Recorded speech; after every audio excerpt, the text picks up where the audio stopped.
Hello बच्चों, welcome back to my channel. कैसे हैं आप सब लोग। बिजनेस कम्युनिकेशन में मैं आप लोग को एमसीक्यूज सॉल्व करवा रही थी। इससे पहले भी कुछ वीडियोस मैंने डाली हैं। अगर आप लोग नहीं देखी हैं तो उनका लिंक इस वीडियो के डिस्क्रिप्शन में मिल जाएगा। आप वहां से जाकर के उन वीडियोस को भी देख सकते हैं।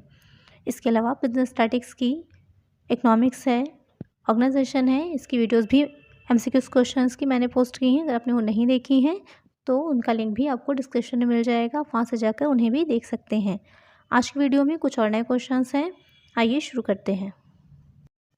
इसमें पहला क्वेश्चन है जो मैंने आपसे लास्ट वीडियो में पूछा था कि संचार का मुख्य उद्देश्य है सूचना अनुनय, कौशल और व्यक्तित्व विकास, नियंत्रण प्रबंधन या फिर आवश्यकता। तो संचार के वैसे तो बहुत से उद्देश्य होते हैं, लेकिन यहाँ पर जो सूचना अनुनय होगा वो आपका सबसे मुख्य उद्देश्य होगा, क्योंकि संचार किया ही जाता है एक व्यक्ति से दूसरे व्यक्ति तक सूचनाओं को, इन्फॉर्मेशन को पहुँचाने के लिए। यहाँ पर करेक्ट आंसर हो जाएगा ऑप्शन ए। नेक्स्ट क्वेश्चन है, संचार चक्र पुनः अनुवाद की प्रक्रिया में संकेतों को विचारों में बदलने को कहा जाता है। संकेतन, संकेतवाचन, प्रतिक्रिया या फिर प्रतिपुष्टि। तो जो आपका संचार चक्र होता है उसमें पुनः अनुवाद, एक बार आपका जो प्रेषक होगा जिस सूचना को प्रेषित करना चाह रहा है, जो सूचना को भेजना चाह रहा है, तो दूसरे व्यक्ति को जब भेजेगा तो वो उसे अपनी भाषा में समझता है। उसे क्या कहते हैं? तो उसे कहते हैं आपका डिकोडिंग।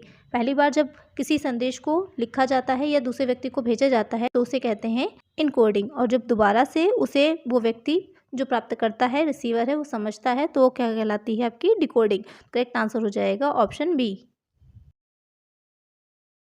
नेक्स्ट क्वेश्चन है, मेमो एक उदाहरण है आंतरिक संचार का, बाहरी संचार का, पार्श्व संचार का, लिखित संचार का। तो जो मेमो होता है जिसे हिंदी में ज्ञापन कहते हैं, एक ही संगठन में एक व्यक्ति द्वारा दूसरे व्यक्ति को दिया जाता है, तो ये क्या कहलाता है? आंतरिक संचार का उदाहरण होता है। करेक्ट आंसर हो जाएगा ऑप्शन ए। नेक्स्ट क्वेश्चन है, अनौपचारिक संचार को डैश डैश के रूप में जाना जाता है। व्यक्ति से व्यक्ति संचार, आंतरिक संचार, बाहरी संचार या फिर आधिकारिक संचार। जो आपने सुना पढ़ा होगा कि आपका संचार औपचारिक होता है और अनौपचारिक होता है। जब सुनियोजित ढंग से हो रहा है, पूर्ण निर्धारित ढंग से हो रहा है, तो वो हो जाएगा औपचारिक। और अनौपचारिक संप्रेषण जो आपका रहता है जिसमें पहले से कोई पूर्ण नियोजित नहीं होता है, संस्था में एक साथ कार्य करते हुए व्यक्ति आपस में बात कर रहे हैं, तो उसमें आपका किसी भी दिशा में भी हो सकता है, सूचनाएं सत्य या असत्य दोनों हो सकती हैं, तो वो हो जाता है आपका आंतरिक संचार। तो अनौपचारिक संचार को आंतरिक संचार के रूप में भी जाना जाता है। तो करेक्ट आंसर हो जाएगा ऑप्शन बी। नेक्स्ट क्वेश्चन है आपका, डैश डैश रिपोर्ट को किसी भी समय स्वीकार किया जा सकता है। मौखिक रिपोर्ट, लिखित रिपोर्ट, व्यापार रिपोर्ट या फिर औपचारिक रिपोर्ट। जो मौखिक रिपोर्ट होती है तो उसका कोई लिखित रूप में विवरण नहीं होगा, कोई लिखित रूप में उसका प्रमाण नहीं होता है, तो उसे किसी भी समय अस्वीकार किया जा सकता है। तो यहाँ पर करेक्ट आंसर हो जाएगा ऑप्शन ए। नेक्स्ट क्वेश्चन है, ईडीपी का अर्थ है। ईडीपी स्टैंड्स फॉर उद्यमशीलता विकास कार्यक्रम, electronic data processing, electronic data passing, electronic data संरक्षण। तो ईडीपी का जो फुल फॉर्म होता है वो हो जाता है इलेक्ट्रॉनिक डेटा प्रोसेसिंग। तो करेक्ट आंसर हो जाएगा ऑप्शन बी। नेक्स्ट क्वेश्चन है, प्रभावी संप्रेषण का प्राइड प्रतिमान किसने प्रतिपादित किया? कीथ डेविस ने, वर्धमान तथा वर्धमान ने, लिगन ने, शैनन ने।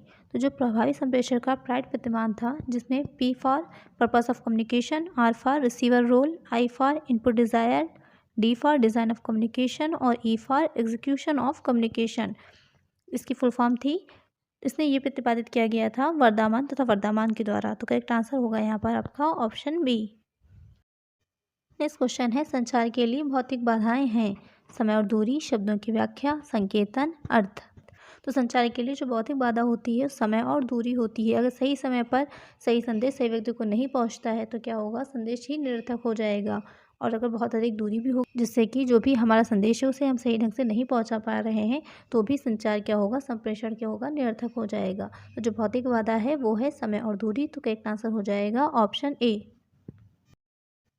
नेक्स्ट क्वेश्चन है, एक डैश डैश प्रेषक को प्राप्तकर्ता से जोड़ता है। माध्यम, शोर, संचार या फिर प्रतिक्रिया। तो यहाँ पर प्रेषक को प्राप्तकर्ता से जो जोड़ता है वो क्या होगा? माध्यम, यानी कि चैनल या फिर मीडियम जिसको कि बोलते हैं, जिससे कि एक व्यक्ति से दूसरे व्यक्ति को संदेश भेजा जाता है। जैसे कि आमने सामने संदेश जा रहा है, पत्र लेखन के माध्यम से, दूरदर्शन के माध्यम से, ईमेल है, समाचार पत्र हैं आदि। तो यहाँ पर करेक्ट आंसर हो जाएगा ऑप्शन ए। नेक्स्ट क्वेश्चन है, शब्द मेमो संक्षिप्त रूप है। Memory, memorising, memorandum, member. आपको बताना है कि जो शब्द मेमो है वो किसका संक्षिप्त रूप है। जो मेमो शब्द होता है वो मेमोरेंडम, जिसको हिंदी में ज्ञापन बोलते हैं, उसका संक्षिप्त रूप है। तो करेक्ट आंसर हो जाएगा ऑप्शन सी। आज की वीडियो में इतना ही, मिलते हैं नेक्स्ट वीडियो में कुछ और नए क्वेश्चंस के साथ। वीडियो अच्छी लगी हो तो लाइक कर दीजिएगा, चैनल पर नए हो तो सब्सक्राइब कर लीजिएगा, ज़्यादा से ज़्यादा फ्रेंड्स के साथ शेयर भी करिएगा। Thank you.